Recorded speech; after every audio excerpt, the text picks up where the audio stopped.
Magandang hapon! Kumusta po? Narito po ulit ang update natin para sa lagay ng ating panahon.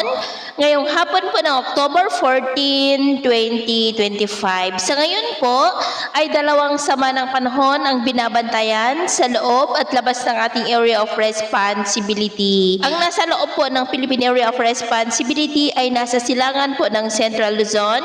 Mababa naman ang tsansa niya na maging bagyo pero nagdudulot po ng maulap na kalangitan with isolated rains sa ilang bahagi ng Metro Manila, Calabarzon, Central Luzon at maging sa ilang bahagi ng Northern Luzon. Ang nasa labas naman ng PAR ay may posibilidad na papasok yan sa Philippine Area of Responsibility sa darating na Huwebes o Biyernes at tatawagin sa local name na Bagyong Ramil na banta naman sa Northern Luzon at Extreme Northern Luzon. Sa ngayon, ang sama ng panahon na ito ay nasa layo po ng 2,010 km east ng Visayas.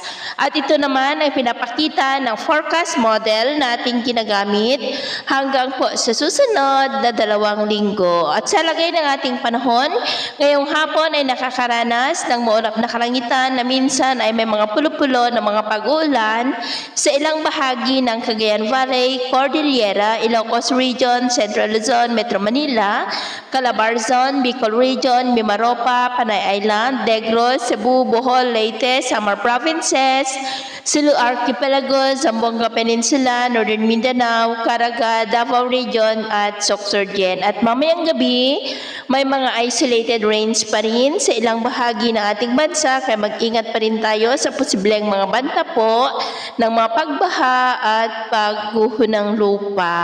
Naman po mga baybayin, wala naman po tayong nakataas na namang gale warning signals pero iba yung pag-iingat lamang po kung papalaot tayo para po mas makaiwas sa mga sakunang pangkaragatan.